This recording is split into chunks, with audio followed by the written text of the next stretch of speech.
in the office should get an opportunity to discuss, and she should be open to ideas, and she should not be harassed basically. We come to 12th house. 12th house is the moksha house, the hospitals का, आपके खर्चों का, आपके bed pleasures का. This is Parashar astrology के जो chart हैं, इसमें वी वर्क ऑन 12 हाउसेस. सो जैसे आपने पहला थम्स अप आप कह रही हैं आपने किया, तो आपने क्यों नहीं मॉडलिंग को परस्यू किया? थम्स अप एड जब मुझे उन्होंने साइन किया, they did not tell me that I had to wear a bikini.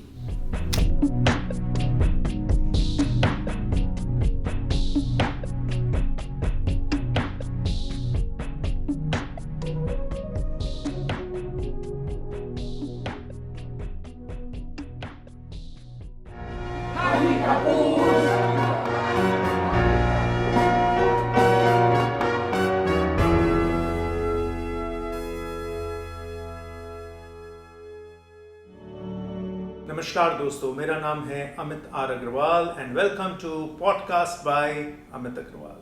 आपका पॉडकास्ट, इंडिया का पहला इंटरनेशनल पॉडकास्ट जिसके 6th एपिसोड में ही आपने दे दिए हैं 2.5 billion views. Thank you. 25 lakh views कोई छोटे व्यूज नहीं होते हैं. आपने ये व्यूज हमें दिए हैं भारत बोल न्यूज पोर्टल पे, social media platforms like LinkedIn, Facebook, Twitter, Instagram etcetera etcetera.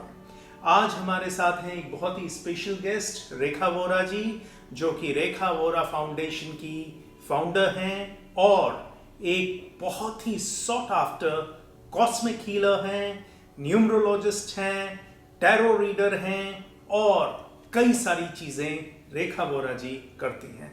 नमस्कार दोस्तों.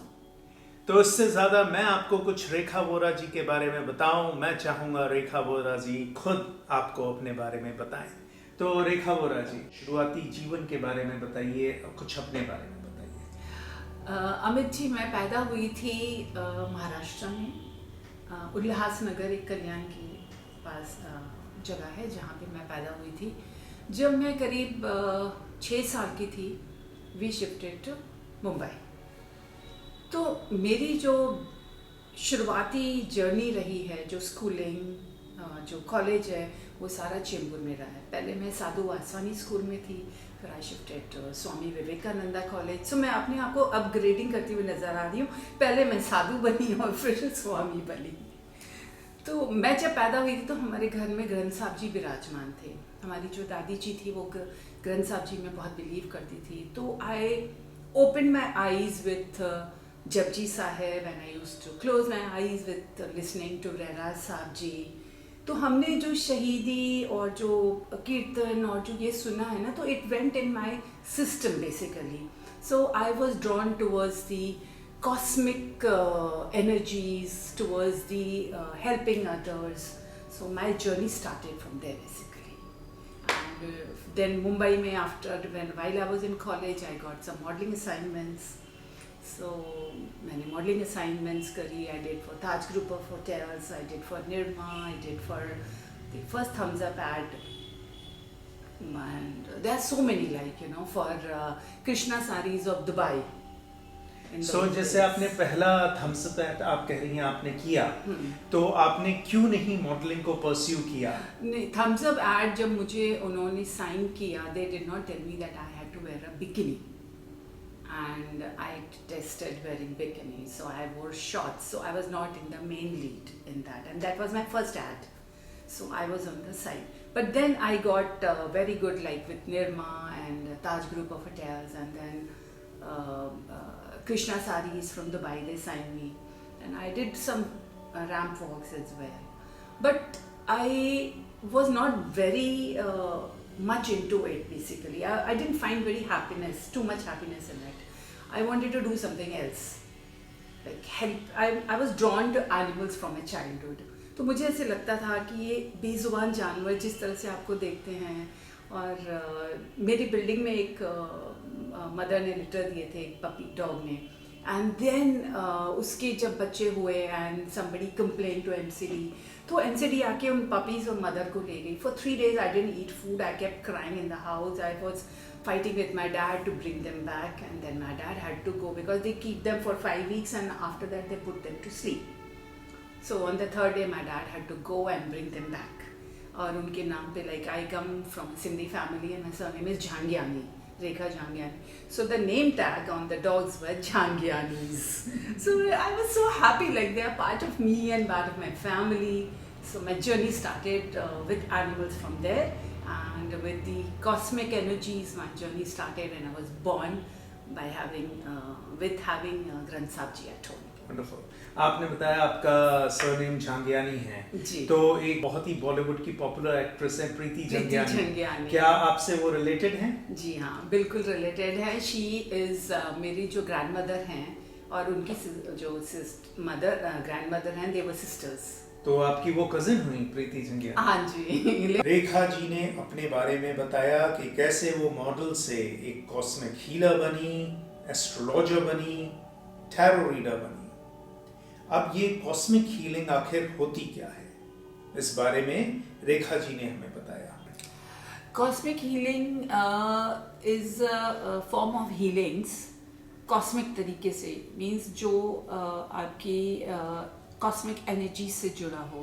जैसे कि हम एस्ट्रोलॉजी करते हैं तो उसमें जो रेमेडीज़ होती हैं, या जो टैरो रीडिंग करते हैं उसकी जो रेमेडीज़ होती हैं प्रॉब्लम्स के लिए, न्यूमरोलॉजी जब करते हैं उनकी जो रेमेडीज़ होती हैं, जिसमें आपकी नंबर गेम होती है, जिसमें आपको प्रॉब्लम्स आती हैं, कोई नंबर मिसिंग होता है, तो these are the remedies which are done cosmic ways में, जो एनर्जीज़ के उसमें होती हैं, चाहे वो आपकी यू कॉल इट मंत्राज हीलिंग, या स्टोन्स पहनना हो, या कैंडल्स को लाइट करके उनकी एनर्जी से करना हो। So this is a cosmic energy field and I do the healings through them. Rekha Vora foundation के थ्रू रेखा जी कई जानवरों, खासकर जो डॉग्स होते हैं, जो स्ट्रे डॉग्स होते हैं, उनके लिए काफ़ी काम कर रही हैं। रेखा जी ने बताया कि रेखा वोरा फाउंडेशन किस तरीके से ये जो बेजुबान जानवर होते हैं इनको एक प्रेम, एक स्नेहपूर्ण वातावरण दे रहा है। रेखा वोरा फाउंडेशन, क्योंकि मैंने जैसे आपको बताया था कि बचपन से ही मेरा लगाव इन स्पीचलेस एनिमल्स की तरफ ज़्यादा रहा है, उनके लिए मुझे बहुत बुरा लगता था। It's not only speechless animals but also human children. तो जब मैं इनको देखती थी, इनके पास कभी खाना नहीं होता था, कभी बीमार होते थे, चोट लगी होती थी, कीड़े पड़े होते थे उनमें, और लोग उन्हें दुत्कारते थे, तो I used to feel really sad about it. So मैंने सोचा कि हम अपने लिए तो बहुत कुछ करते हैं, तो let's start doing something for them. And 2008 में मैंने एस्ट्रोलॉजी शुरू की थी। जब मैंने वहाँ पे प्रॉपरली इस चीज़ को समझा कि how your destiny works and what planets works, what you actually want to do। और मेरा जो मेन प्लैनेट था Ketu, and that is for dogs। सो मुझे वहाँ से समझ में आया कि मेरे जो राह है वो किस तरफ जाती है और मुझे क्या करना चाहिए जिससे मुझे अपने आप को सेटिस्फैक्शन मिले। तो I started taking care of stray animals. उसके बाद मेरी कॉलोनी में बहुत ज़्यादा प्रॉब्लम्स होने लगी, जैसे हर जगह होती है आजकल। एनिमल्स को लेके कुछ लोग बहुत ज़्यादा ही उनके अगेंस्ट हैं, किस लिए मुझे नहीं समझ में आता। तो मेरी कॉलोनी में भी ये होने लगा। I was connected with Maneka Gandhi ji and उनकी सिस्टर अंबिका शुक्ला जी। हमारी एरिया में एक सोनिया घोष नामक लेडी हैं जो एनिमल्स के लिए बहुत वर्क करती हैं। She is a part of PFA, People for Animals। So I came in connection with her and my colony people used to harass me। एक दिन तो वो डंडे और रॉड्स लेके आए थे मुझे मारने के लिए, because I used to feed them। तो सोनिया घोष को जैसे पता लगा, she came for my help and उसके बाद I was suggested to create an NGO so that people feel that I'm connected to government, and yes, I am connected to Menika ji, but it's not that I'm getting any financial help from them. It is me, myself and some of my friends who help me take care of the NGO expenses, and but at least I have a feeling that we can do more, create more awareness for animals, for their betterment and look after them. Rekha ji secretary भी हैं national human rights council of India की। आखिर वहां पर वो करती क्या हैं, इस बारे में रेखा जी ने खुद पॉडकास्ट बाय अमित अग्रवाल के दर्शकों को बताया। ये national human council of India की मैं नेशनल सेक्रेटरी हूँ। इसमें हम basically we are working towards the women empowerment. जो गरीब तबके की लेडीज़ होती हैं, कई बार उनको बहुत सारी प्रॉब्लम्स फेस करनी पड़ती हैं वर्क प्लेस में, घर में, फैमिली में, तो हम उनको इंसाफ दिलाने में उनकी मदद करते हैं। We have lawyers as well. मैं उनकी काउंसलिंग करती हूँ। जब उनकी प्रॉब्लम होती है they come to me and then I help them with providing them with lawyers or doctors or any other help, whatever they need, and sometimes also getting them jobs. Rekha ji committee member भी हैं कुछ organisations की जहां पर की sexual abuse cases को देखा जाता है। आइए जानते हैं खुद रेखा जी से कि वो किन कमिटीज की, किन ऑर्गेनाइजेशन की मेंबर हैं और वहां पर वो करती क्या है। ये FIO है, फेडरेशन ऑफ इंडियन एक्सपर्ट्स, जो एक सेमी गवर्नमेंट ऑर्गेनाइजेशन है, and also GS1 that is also semi government organisation. इसमें गवर्नमेंट ने 2014 में बीजेपी के गवर्नमेंट आने के बाद ये डिसाइड हुआ था कि ऑफिस में कई बार वुमेन को सेक्सुअल हरासमेंट फेस करनी पड़ती है from there mail colleagues, and sometimes even male colleagues feel the same get the harassment from the women bosses. So इसलिए उन्होंने एक कमिटी बनाई जिसमें अपनी इनके ऑफिस के भी लोग होते हैं जो हायर और लोअर कैटेगरी के एम्प्लॉयज़ होते हैं। along with them they have one person from out which has experience with the dealing with people from some NGO, and I was blessed to be nominated with FIO and GS1 India, and I'm a part of them. Yes, I have solved cases with FIO and GS1. They have had some cases where females have complained, though they were wrong complaints, but yes, we have had cases like that. आप रेखा जी क्या कहना चाहेंगी women के लिए work place को कैसे safe बनाया जाता है, सेफ बनाया जा सकता है? वर्क प्लेस को सेफ बनाने के लिए फर्स्ट ऑफ ऑल वुमेन, जैसे FIO और GS1 ने अपने कमिटी बनाई हुई है, तो मेरे हिसाब से every office should have that. Every woman, every female in the office should get an opportunity to discuss, and she should be open to ideas, and she should not be harassed basically. Every man should be given what do you call it, taken to task if they harass any women, or any women bosses also harass the male bosses, male employees.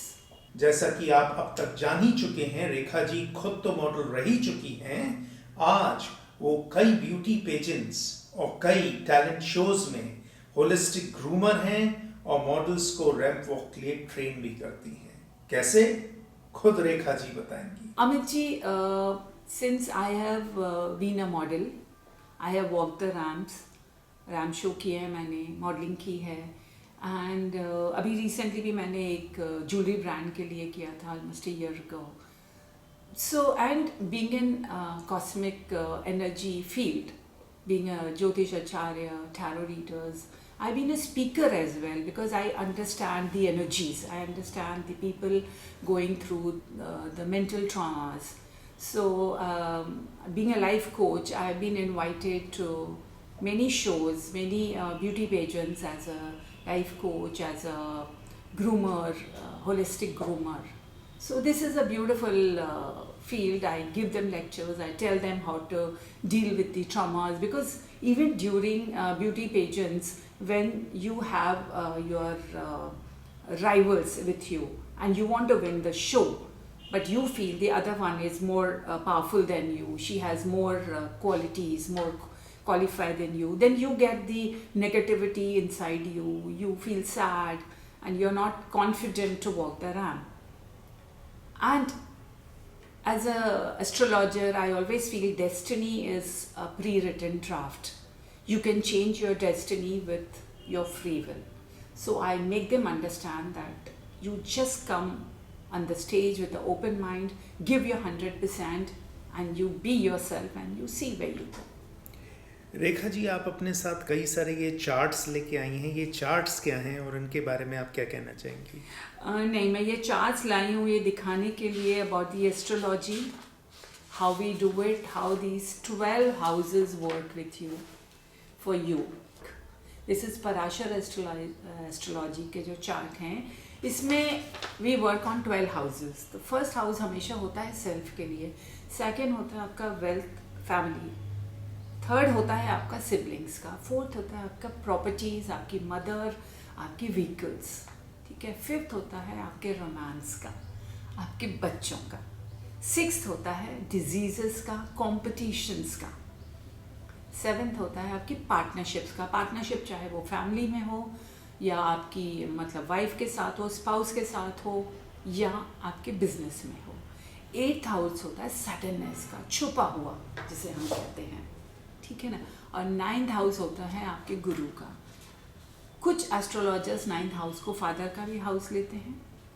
और 10th house होता है आपके father का as well as आपके profession का. And 11th आपके gains का, gains through your profession and आपके ओल्डर ब्रदर, सिस्टर्स, सिबलिंग्स का, ओल्डर सिबलिंग्स.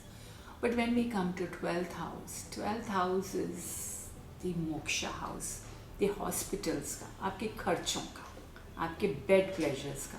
सो एस्ट्रोलॉजी बहुत ज़्यादा ही एक किस्म से फैसिनेटिंग साइंस है. और हमारी जब हम बर्थ डेट और time of birth, place of birth से उसका जब चार्ट बनाते हैं तो आपकी पूरी लाइफ का सार उसमें आ जाता है. और दूसरा है टैरो रीडिंग्स का, जो हम करते हैं 78 कार्ड्स के साथ. इसमें आपको टाइम ऑफ बर्थ की ज़रूरत नहीं होती है. टैरो रीडिंग्स में you don't need date of birth, time of birth, place of birth, you just need your questions. Then third हम न्यूमरोलॉजी की बात करते हैं. न्यूमरोलॉजी में this is a Lo Shu grid. इस न्यूमरोलॉजी के लोशो ग्रिड को हम लक्ष्मी यंत्र भी कहते हैं. अगर आप इस ग्रिड को देख रहे हैं तो आप किसी तरफ से भी इनका ऐड कर लो, चाहे 438 कर लो, इट कम्स टू 15. आप 492 कर लो, इट कम्स टू 15. 456 कर लो, it comes to 15. 15 is 1 + 5. 1 + 5 is number 6. Lakshmi ji का, वीनस का नंबर है. सो दिस इज़ अंक ज्योतिष जिसे हम कहते हैं. इससे भी हम आपकी लाइफ के बारे में सब कुछ बता सकते हैं. आपकी लाइफ में अगर कोई नंबर की कमी है तो उस कमी को आप कैसे पूरा करें. आपकी डेट ऑफ बर्थ में आपका जो पर्सनालिटी नंबर है, जो आपकी फर्स्ट डेट से बनता है, या तो 8 नंबर होगा या 7 नंबर होगा, 7 अगस्त हो, 8 अगस्त हो या 16 अगस्त हो, जो भी नंबर हो. आप जब पहले सिंगल नंबर और 2 नंबर्स को जब कनेक्ट करते हैं, उनको प्लस करते हैं, जो नंबर आता है वो आपका पर्सनालिटी नंबर हो जाता है. उसके बाद आप जब अपना डेट ऑफ बर्थ और डेट ऑफ मंथ दोनों को प्लस करते हैं तो आपका एटीट्यूड नंबर बनता है कि आपका एटीट्यूड क्या है, किस तरफ आपका झुकाव है. और जब हम पूरा ही date of birth, month of birth and year of birth पूरा जब हम प्लस करते हैं, वो आपका डेस्टिनी नंबर बन जाता है. उस नंबर से जब हम पूरा लोशो ग्रिड बनाते हैं, हम देखते हैं कि अगर कोई नंबर मिसिंग है तो आप उस नंबर से कैसे कनेक्ट कर सकते हैं. चाहे through phone number, phone numerology करके उस नंबर का आप प्लस टोटल ले सकते हैं, या अपने नेम न्यूमरोलॉजी में उसको ऐड करके उस नंबर को अपनी लाइफ में ले सकते हैं, जिससे आपकी कमियां दूर हो जाएं. जिस तरह से एस्ट्रोलॉजी में योगास होते हैं, उसी तरह से न्यूमरोलॉजी में भी योगा होते हैं. तो हम उन योगास को किस तरह से यूज़ करके अपनी लाइफ को बेटर बना सकते हैं. उसके बाद last but not the least, I will come to theta healings. जो थीटा हीलिंग्स होते हैं उसमें हम चक्रास से कनेक्ट करते हैं। 7 चक्रास हमारी बॉडी में होते हैं, उनके कलर्स भी होते हैं। Through theta healing, through meditation से हम जब इन चक्रास को कनेक्ट करते हैं, हम देखते हैं कि हमारे किस चक्रा में कहाँ पे प्रॉब्लम है। तो हम उस कलर को यूज़ करके थ्रू मेडिटेशन हम आपकी जो लो एनर्जी है उसको हम हायर सेल्फ पे ले जाते हैं। और ये आप खुद भी कर सकते हैं। ये जितनी साइंसेस हैं, इन साइंसेस को थोड़ा सा जान के, थोड़ी सी हेल्प एस्ट्रोलॉजर से लेकर आप अपनी लाइफ को कैसे बेटर बना सकते हैं, उसमें हम आपकी मदद करते हैं। अंत में रेखा जी ने पॉडकास्ट बाय अमित अग्रवाल के दर्शकों के लिए काफी कुछ किया। वो स्पेशल क्या किया, खुद ही देख लीजिए। मैं एक ही चीज़ कहना चाहूँगी कि प्लीज़ आप सब खुश रहने की आदत डालिए। मेडिटेशन हर रोज़ करिए। आप किसी भी एस्ट्रोलॉजर के पास जाएं, आप ऐसे एस्ट्रोलॉजर के पास जाइए, चाहे वो टैरो रीडर हो या न्यूमरोलॉजिस्ट हो, जिसके पास एक्सपीरियंस्ड हो। बिना एक्सपीरियंस्ड अगर आप किसी के पास जाएंगे तो आप धोखा खाएंगे, और ये हो रहा है। इनकी वजह से जो 3 दिन का कोर्स करके, 5 दिन का कोर्स करके अपने आप को एस्ट्रोलॉजर्स, टैरो रीडर्स बता रहे हैं, उनकी वजह से जो ऑथेंटिक एस्ट्रोलॉजर्स हैं उनका नाम खराब हो रहा है। प्लीज़ एनिमल्स की केयर करिए। बिकॉज हम कहते हैं कि एनिमल्स आप सब जानते हैं, जैसे कि राहु, केतु और शनि, ये all planets they represent some animal और द अदर। पर जब हम श्राद्धों की बात करते हैं तो हम भागते हैं कि आज श्राद्ध है, हमें कुत्ते को ढूंढना है, कौवे को ढूंढना है, गाय को ढूंढना है। अगर हम हर रोज़ 1 रोटी गाय को, 1 रोटी कौवे को, 1 रोटी कुत्ते को दे दें तो हमारा रोज़ का श्राद्ध हो जाएगा।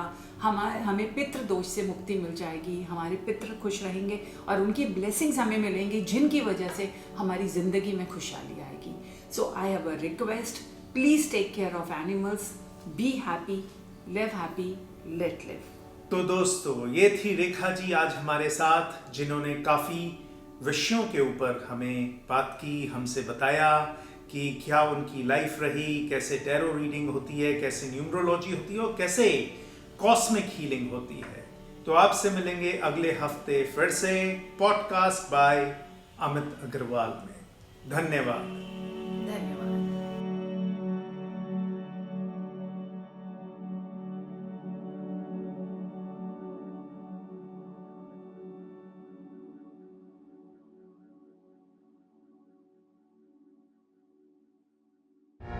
Happy Kapoor!